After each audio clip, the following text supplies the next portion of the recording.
Au moins 5000 communes ont déjà ouvert des cahiers de doléances où chacun peut s'exprimer. Selon l'association des maires ruraux, la première des préoccupations, c'est pas une surprise, c'est le pouvoir d'achat.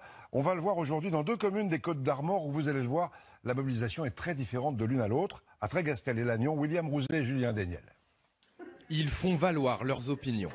Les habitants de Trégastel sont nombreux à venir s'exprimer dans le cahier de doléances à disposition en mairie. Beaucoup partagent les idées des Gilets jaunes. Quand je vois le temps que les personnes passent donc sur les ronds-points à manifester, je me suis dit que moi aussi, je pouvais prendre 10 minutes, un quart d'heure de mon temps. Je suis retraité et j'estime que nos retraites en tant qu'artisans sont vraiment très très basses et je voudrais qu'elles soient indexées sur le prix de la vie.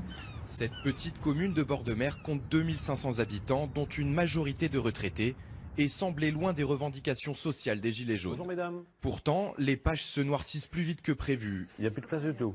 Et le maire met déjà un second cahier à disposition, en plus d'une adresse e-mail.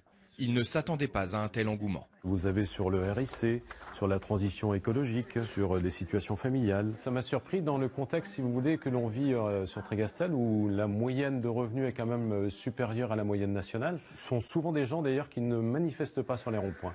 Au contraire, à Lannion, quelques kilomètres plus loin, les Gilets jaunes sont très actifs et ont occupé les ronds-points plusieurs semaines. Pourtant, peu d'entre eux viennent écrire dans le cahier de doléances, et ce, sans trop y croire. Ça n'aura pas d'impact.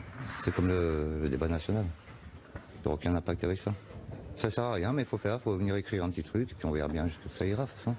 Une participation plus faible pour cette ville de 20 000 habitants. Pour le maire, cela s'explique par le flou qui règne autour de l'organisation du débat national. On n'est pas tout à fait dedans. Voilà. C'est clair. Il faut attendre sans doute d'avoir des modalités plus précises. Un intérêt inégal pour ces cahiers selon les communes. Ils sont à disposition jusqu'au 15 janvier et alimenteront le débat national annoncé par le gouvernement. Et on essaiera de vous dire au fur et à mesure qui les lit, ces fameux cahiers.